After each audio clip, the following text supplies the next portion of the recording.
Selamat siang pendengar Pro 1 dimanapun Anda berada. Terima kasih saat ini masih stay bersama kami di Florata siang ini. Dan kita di program acara pengaruh utamaan gender ya siang hari ini pendengar. Dengan topik peran strategis perempuan dalam pemberdayaan masyarakat lokal. Dan bersama narasumber kita siang hari ini pendengar yaitu Kepala Balai Pelayanan Perlindungan Pekerja Migran Indonesia Provinsi NTT. Dan beliau adalah dikenal ya sebagai sosok yang aktif tentunya memperjuangkan dan juga hak ya perlindungan pekerja migran serta mendorong peran perempuan dalam pembangunan daerah. Dia adalah Suratmi Hamidah, Kepala BP3MI NTT. Selamat siang Ibu Suratmi. Halo, selamat siang. Selamat siang, semoga sehat selalu. Iya, apa kabar siang hari ini Ibu Suratmi? Sehat Kak, semoga Kakak dan RRI sehat selalu. Oke, baik, luar biasa ya. Topik yang sangat menarik siang hari ini ya pendengar, Anda bisa bersama kami bergabung di 0821 44511957 di line telepon dan juga di line WA di 082138888786. Baik, Ibu Suratmi ya, kira-kira bagaimana Ibu melihat ya peran strategis perempuan dalam pemberdayaan masyarakat lokal ya khususnya di Nusa Tenggara Timur. Siap Kak. Jadi perempuan itu memiliki peran yang sangat strategis Kak. Iya. Dalam pemberdayaan masyarakat lokal yang sangat krusial, terutama dalam konsep pembangunan desa yang inklusif dan berkelanjutan. Karena saya lihat dari data pekerja migran yang kami punya itu 3 tahun terakhir ini didominasi oleh kita perempuan, terutama ibu-ibu. Jadi saya menggambarkan bahwa di kita sebagai perempuan itu bukan hanya jadi tulang rusuk, iya, tapi juga adalah tulang punggung keluarga. Nah, dan dalam konteks ini kan saya lihat bahwa perempuan itu sangat berperan sekali, terutama dalam pemberdayaan ekonomi dan usaha lokal. Perempuan seringkali menjadi pilar utama dalam ekonomi lokal, menjadi partisipasi dalam sektor pertanian, kerajinan tangan, dan usaha mikro. Nah, pekerja migran Kak kita itu memang berasal dari desa Kak. 3.336 desa yang ada di Nusa Tenggara Timur. Jadi yang di situ bahwa pelatihan keterampilan pembuatan segala ini aksesoris yang dari tenunan apapun yang kami latih itu supaya kami ingin menjadikan perempuan itu berdaya Kak.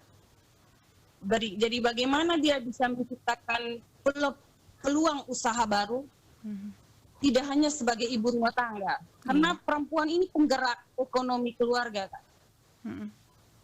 Di NTT perempuan itu juga bukan hanya sebagai istri, tapi dia juga adalah pencari nafkah untuk membantu suami. Jadi bagaimana bahwa perempuan itu kita harus mandiri, supaya apa? Jangan hanya jadi sebagai penada Kak. Itu yang program pemberdayaan yang kami lakukan dengan banyaknya purna PMI kita, khususnya yang perempuan, karena perempuan ini di 3 tahun ini sudah menjadi penyumbang pekerja migran kita. Angka penempatan kita didominasi oleh ibu-ibu. Kedua itu bagaimana peran perempuan berpartisipasi dalam pengambilan keputusan dan kepemimpinan kita. Perempuan itu memiliki peran penting dalam pengambilan keputusan di tingkat desa Kak. Melalui peningkatan literasi dan pendidikan. Mereka dapat memberikan pengajaran yang baik kepada anak-anak dan mendukung pertumbuhan dan perkembangan. Misalnya perempuan terlibat aktif dalam musyawarah desa, dalam lembaga desa berupa MUMDes, memastikan bahwa kebijakan pembangunan desa mencerminkan kebutuhan dan aspirasi mereka. Jangan sampai perempuan ini hanya dijadikan alat kepentingan politik semata Kak. Tapi tidak punya sumbangsi, bahwa dana desa juga itu ini diatur itu tidak sesuai kebutuhan para perempuan di desa. Makanya perempuan perlu hadir, partisipasi mereka sangat dibutuhkan dalam pengambilan keputusan dan kepemimpinan yang ada di desa, Kak. Yang ketiga itu bagaimana perempuan itu berperan dalam pelestarian budaya dan lingkungan, Kak. Iya. Perempuan sering menjadi penjaga tradisi dan budaya lokal, Kak. Kita NTT, Kak, kebutuhan kita bukan hanya kebutuhan soal perut, Kak, tapi kebutuhan adat istiadat itu banyak, Kak. Jadi bagaimana kita perempuan itu berperan, karena adat istiadat buat kita perempuan NTT itu adalah harga diri, Kak. Iya. Apalagi kita sudah menikah, karena harga diri kita sebagai seorang istri dan sebagai seorang suami juga terlihat bagaimana keikutsertaan kita dalam setiap adat istiadat yang dilakukan oleh keluarga besar. Jadi bagaimana perempuan itu sebagai pelestari budaya dan lingkungan itu sangat berperan sekali, Kak. Selain itu perempuan berperan dalam pelestarian lingkungan dengan mengelola sumber daya alam secara berkelanjutan, mengedukasi masyarakat tentang pentingnya menjaga ekosistem, Kak. Karena alam dan adat istiadat ini harus berjalan, Kak. Kita tidak bisa mengesampingkan budaya kita tidak bisa mengesampingkan alam kita, tidak sampai budaya ini adat istiadat kita. Jadi itu semua berperan. Jadi bagaimana perempuan itu sangat berperan untuk mengedukasi keturunannya terkait pelestarian alam dan lingkungan itu.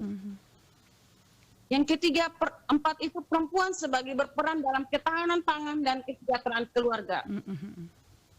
Jadi bagaimana kita perempuan itu memiliki peran yang sangat sentral dalam memastikan ketahanan pangan keluarga, Kak. Perempuan di desa itu terlibat dalam produksi, distribusi, dan konsumsi pangan, serta bagaimana mempromosikan pola makan sehat dan bergizi, Kak. Iya. Saya melihat bahwa kita di NTT itu ketidakseimbangan peran.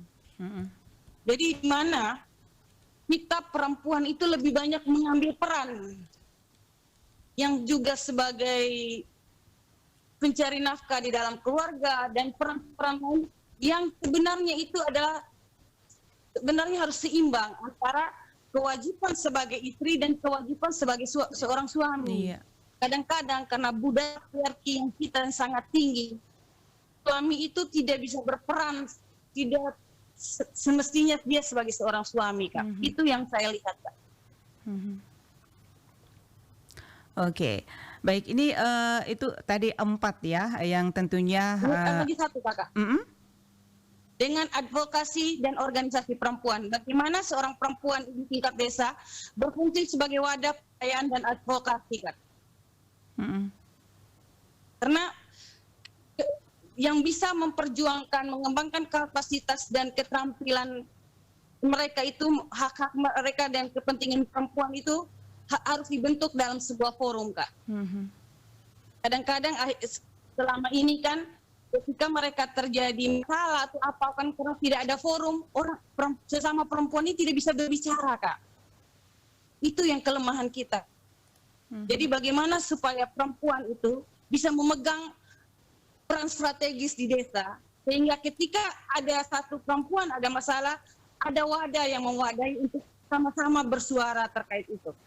Terima kasih, Kak. Oke, ya, dan itu ya peran strategi perempuan dalam pemberdayaan masyarakat lokal ya, yang dilihat dari BP3MI NTT begitu. Nah, kira-kira ini Ibu Suratmi, apa tantangan yang paling sering yang dihadapi, paling umum dihadapi oleh perempuan NTT ya ketika ingin berperan aktif dalam pembangunan komunitas?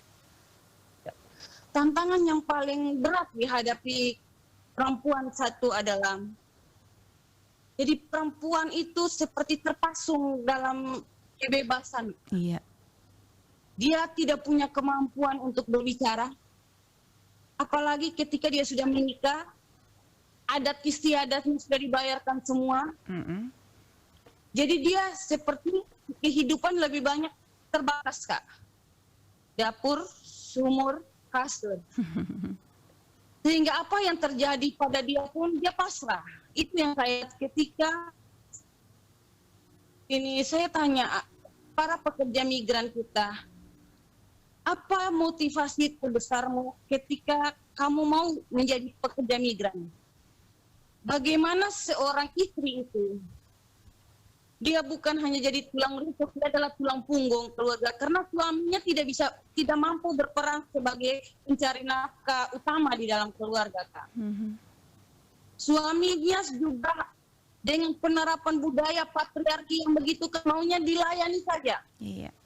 Tidak pernah mau melayani. Yang berikutnya, karena budaya patriarki tidak ada sensitivitas. Maksudnya kita sebagai istri, Kak, ini hati, Kak, bukan lemari tempat menyimpan masalah.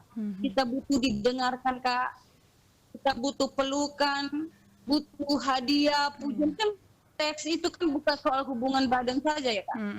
Kenyamanan hati itu kan sangat diperlukan. Nah, itu yang tidak didapatkan di dalam rumah tangganya, Kak. Itu yang terjadi. Dan itu yang merupakan tantangan terbesar ya terhadap perempuan, khususnya di NTT. Nah, ini kita bacakan juga satu pendengar WA yang sudah masuk melalui WA, Ibu Suratmi, yaitu dari Ibu Emi ya di seputaran Boanawa Inde. Selamat siang Ibu Suratmi dan juga pendengar Pro 1 RRI Inde dan juga Kak Penyiar. Mau bertanya, bisa Ibu berikan penjelasan atau contoh mungkin dari pengalaman Ibu sendiri, contoh nyata perempuan yang berhasil menggerakkan perubahan lingkungan di sekitarnya. Kira-kira seperti apa inspirasi untuk perempuan? Dari Emi, Ibu. Ya, terima kasih. Saya angkat satu ya. Ini contoh ada perempuan kita penyintas TPPO. Mungkin Bu pernah kenal tentang Bu Marian Cikabu. Jadi Bu Marian Cikabu sekarang itu menjadi inspirator buat kami baru kita perempuan. Bagaimana dia dimandirikan ketika dia mampu bangkit. Karena sesungguhnya bahwa musuh yang paling besar itu adalah diri sendiri gitu. Bahwa ketika kita mau mulai, maka peluang itu akan terbuka. Ketika kita tidak mau memulai ya, maka peluang itu semuanya akan tertutup buat kita. Nah, dia sebagai pelatih penenun, dia sudah ikut semua bagaimana di mana ya, pameran segala macam. Dan alhamdulillahnya sekarang beliau mandiri. Beliau diundang sebagai narasumber di berbagai lembaga maupun organisasi. Jadi bagaimana, karena beliau waktu awal ketika beliau korban TPPO di luar negeri, Pak, di penempatan Malaysia, bagaimana beliau disiksa, tapi beliau mampu bangkit di tengah keterpurukan dia. Beliau adalah pahlawan keluarga yang ingin bukan di rumah tangganya bukan hanya sebagai istri, beliau juga adalah pahlawan buat keluarganya. Tapi di tengah keperburukan dia mampu bangkit karena dia melihat bahwa ada tanggung jawabnya dia sebagai seorang ibu. Kalau dia tidak mandiri, anak-anak ini masa depannya mau dikemanakan gitu. Jadi semuanya kembali kepada diri kita, mau mulai atau tidak. Oke. Dan ini satu lagi Ibu Suratmi kita bacakan dari Lina ya di Jalan Anggrek ini. Selamat siang Ibu narasumber dan juga Kak Penyiar. Mau bertanya kira-kira peran yang dimainkan oleh BP3MI NTT sendiri dalam mendukung perempuan-perempuan NTT itu seperti apa? Baik yang bekerja dalam negeri maupun yang bekerja di luar negeri. Ya, jadi setiap kami, Kak, sebelum mereka keluar itu kami selalu memberikan orientasi pra pemberangkatan. Bagi saya bahwa saya katakan setiap minggu saya pelepas, saya bilang begini, tidak ada orang yang lebih tahu dirimu kecuali dirimu sendiri. Tidak ada orang yang lebih mencintai diri kita adalah diri kita sendiri. Tidak ada orang yang lebih tahu bagaimana sakitnya kita adalah diri kita sendiri. Jadi ingat baik-baik kita bekerja. Jangan hanya kau ukir kebahagiaan orang lain, tapi kau lupa dengan dirimu. Jadi maksud saya bahwa setiap berkat rezeki yang kita dapatkan di luar. Jangan pernah lupa menabung. Kenapa?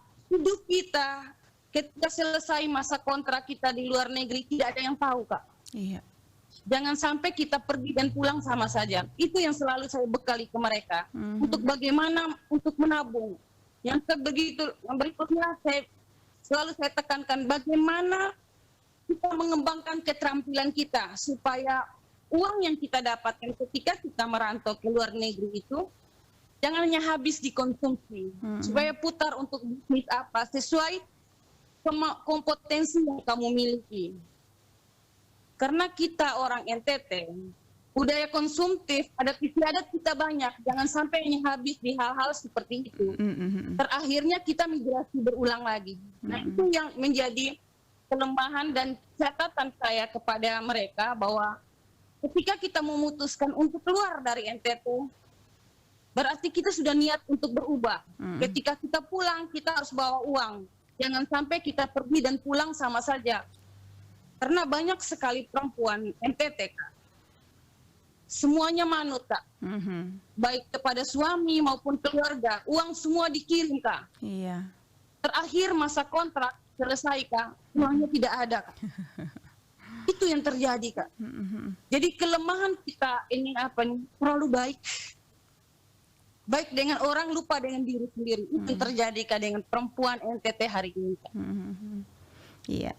Pada saat pemberangkatan yang pastinya pembekalan dari BP3MI NTT ini tentunya menjadi motivasi untuk yang pertama sebelum mereka berangkat, kira-kira seperti apa? Jadi motivasi terbesarnya mereka itu mereka ingin jadi pahlawan buat keluarganya. Karena ingin membantu suaminya, karena suaminya punya keterbatasan dalam mencari nafkah, kan. Kedua, mereka ingin membantu orang tuanya supaya bisa buat rumah, buat ini. Tapi Pak, kelemahan kita di NTT, ketika kita jadi pahlawan, ketika kita terlahir sebagai anak, ketika kita ini sudah berjuang mati-mati untuk keluarga, ternyata kepemilikan itu bukan kita sebagai anak, pemiliknya bukan kita anak perempuan, Kak. Tapi sepenuhnya menjadi milik anak laki-laki. Sekalipun rumah yang itu adalah hasil perjuangan kita selama kita bekerja di luar negeri. Itu yang sungguh jujur saya sangat miris, Kak. Kedua, bagaimana seorang wanita NTT, Kak, saya di Sumba sana, menanggung beban utang binatang yang begitu banyak, Kak. Nah, yang berikutnya, ketika Deli semua sudah lunas, suami terlalu arogansi, Kak. Kenyamanan diri kita sebagai seorang istri itu tidak sepenuhnya, Kak, didapat.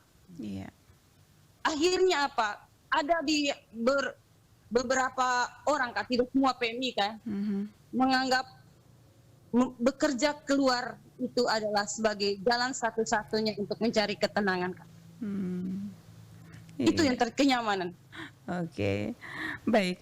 Dan ini Ibu Suratmi, bagaimana kira-kira upaya Ibu mendorong sinergi ya antara pemerintah, juga komunitas serta lembaga lain dalam memperkuat peran perempuan di daerah? Oke, jadi saya sebagai pimpinan BP3MI Nusa Tenggara Timur, Kak, wilayah kerja saya di 2 kabupaten kota. Masalah NTT ada di 336 desa, Kak. Saya tidak bisa bekerja sendiri, jujur. Saya butuh sinergi. Saya berkolaborasi dengan pemerintah daerah. Saya berkolaborasi dengan semua lembaga keagamaan yang ada di NTT, Kak. Semua aktivis. Karena bagi saya, Pak, ini masalah kita bersama. Ini masalah budaya, Kak. Karena kami sebagai pemerintah ini terbatas. Ketika kita bisa duduk bersama antara pemerintah, lembaga adat, tokoh agama, bagi saya bahwa masalah ini mungkin akan cepat terurai, gitu. Karena kita sebagai tidak bisa merubah, karena ini kebiasaan yang sifatnya sudah turun-temurun, Kak. Tapi di lain pihak juga saya membawa catatan bahwa memang kita perlu berubah, karena jujur saja, karena budaya patriarki yang tinggi, kita perempuan kebebasan kita sungguh sangat terbatas, Kak. Baik kita sebagai anak maupun kita sebagai istri, Kak. Mungkin itu juga jadi catatan kita bahwa jangan sampai ini terus berulang. Sedih, Kak. Oke, baik. Ini yang pertanyaan dari Linda ya, dari Linda tadi dari Lina ya. Ini dari Linda di Jalan Gatot Subroto. Selamat siang Kak penyiar dan juga Kak narasumber ya. Kira-kira adakah pengalaman pahit yang saat ini mungkin dari BP3MI NTT sendiri menangani kasus-kasus perempuan yang mungkin kejadian yang luar biasa di luar negeri ya, menangani sampai saat ini terselesaikan dengan baik. Sepertinya kekerasan seperti itu. Adakah? Siapa? Banyak, Kak. Tapi saya angkat satu, Kak, kasus yang paling dari Linda. Mungkin Ibu dari Kalinda pernah dengar kasusnya Adelina Sau. Adelina Sau itu adalah korban kekerasan, beliau juga korban TPPO. Yang meninggal di kandang anjing akibat tidak dikasih makan oleh majikannya. Yang saya miris itu, saya bilang kepemilikan kita sebagai anak perempuan itu haknya sangat terbatas. Jadi akhirnya kami berjuang, Kak. Dana kami kalah, tapi kami berjuang sampai perdata di pengadilan Malaysia, Kak. Di pengadilan akhirnya majikan ganti rugi, Kak, sekitar 2,5 miliar putusan pengadilan, tapi pembayaran itu bertahap, Kak. Saya bilang ternyata saya baru tahu bahwa kita perempuan ini tidak punya hak sepenuhnya penggunaan, sekalipun itu adalah anak kandung kita. Ternyata kepemilikan itu kalau orang Timur itu diatur oleh Atuin Amaf. Atuin Amaf itu kalau kita, Kakak, seperti paman kandung kita, saudari kandung dari mama, kalau orang Ende bilang. Iya. Itu kalau orang Timur bilang Atuin Amaf. Iya. Jadi itu memang, jadi kita tidak bisa buat apa-apa dengan berkat yang kita, sebenarnya itu anak kita, Kak. Tapi makanya saya bilang yang agak sedikit, dan itu banyak juga kasus yang lain ketika kami tangani kasus yang gaji tidak dibayar selama 13 tahun bekerja di Malaysia, Kak.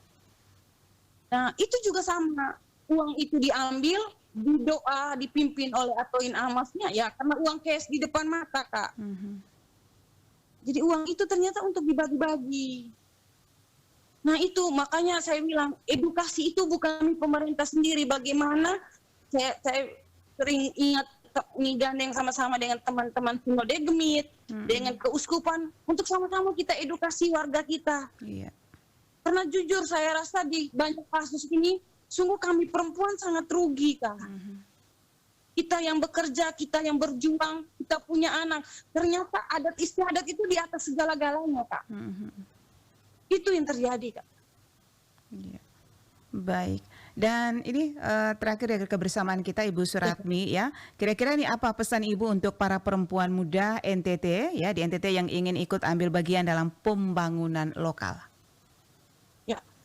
Pesan saya satu, Kak, mari kita keluar dari zona nyaman kita, mari kita bicara, mari kita speak up.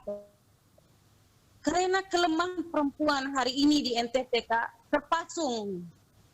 Takut untuk bicara, karena takut ini, takut itu, akhirnya tidak bisa, kita mau bantu, susah. Karena beliau tidak mau mulai. Jadi mari kita saling membantu, kita saling mengingatkan, mari kita keluar dari zonanya namanya kita bisa, kita kuat. Kita wanita NTT itu kuat. Kita punya kekuatan ketika kita punya kolaborasi, punya forum yang bersama, kita bisa bangkit, Kak. Di tengah keterpurukan kita. Oke. Baik, menurut pandangan Ibu Suratmi sendiri ya, untuk perempuan NTT saat ini seperti apa Anda melihatnya? Apakah sudah bebas ya atau bisa bersuara begitu? Ya, terima kasih, Kak. Jadi memang semua, tapi belum semua, Kak. Belum semua ya. Ya, jadi apalagi perempuan NTT itu perempuan yang memiliki peran ganda yang sangat vital, baik dalam pemberdayaan masyarakat lokal terkait dengan mungkin pekerja migran itu sebagai agen pencegahan, sebagai perlindungan keberangkatan PMI, serta sebagai agen pemulihan dan pemberdayaan ekonomi setelah kepulangan. Iya. Nah, di masalah NTT hari ini adalah belum semua perempuan itu bisa dapat akses itu, Kak. Oke. Bagi saya bahwa melalui pelatihan keterampilan advokasi, kebijakan dan kepemimpinan berbasis komunitas lokal, perempuan tidak hanya meningkatkan kesejahteraan diri mereka sendiri, tapi juga berkontribusi pada pembangunan sosial dan ekonomi desa secara keseluruhan, Kak. Terima kasih. Iya, baik. Terima kasih Ibu Suratmi Hamidah ya, Kepala BP3MI NTT atas waktunya siang hari ini ya, wawasan edukasi yang berharga. Semoga apa yang disampaikan oleh Ibu hari ini menjadi inspirasi bagi perempuan-perempuan ya di Nusa Tenggara Timur, bahkan di seluruh Indonesia ya, untuk terus berdaya dan berkarya di tengah masyarakat. Terima kasih sekali lagi Ibu Suratmi atas waktunya bersama Pro 1 RRI siang hari ini. Salam sukses. Salam sehat dan sukses selalu. Baik, pendengar Pro 1 dimanapun Anda berada, demikian ya perbincangan kita siang hari ini di program acara Pengaruh Utamaan Gender terkait dengan peran strategis perempuan dalam pemberdayaan masyarakat lokal bersama Kepala BP3MI NTT, Suratmi Hamidah. Dan perubahan besar tentunya bisa dimulai dari langkah kecil, termasuk dari para perempuan hebat sekitar kita. Saya Nona Nia mengucapkan terima kasih, undur pamit ya. Sampai jumpa di program Pengaruh Utamaan Gender edisi berikutnya. Salam hangat dan tetap semangat.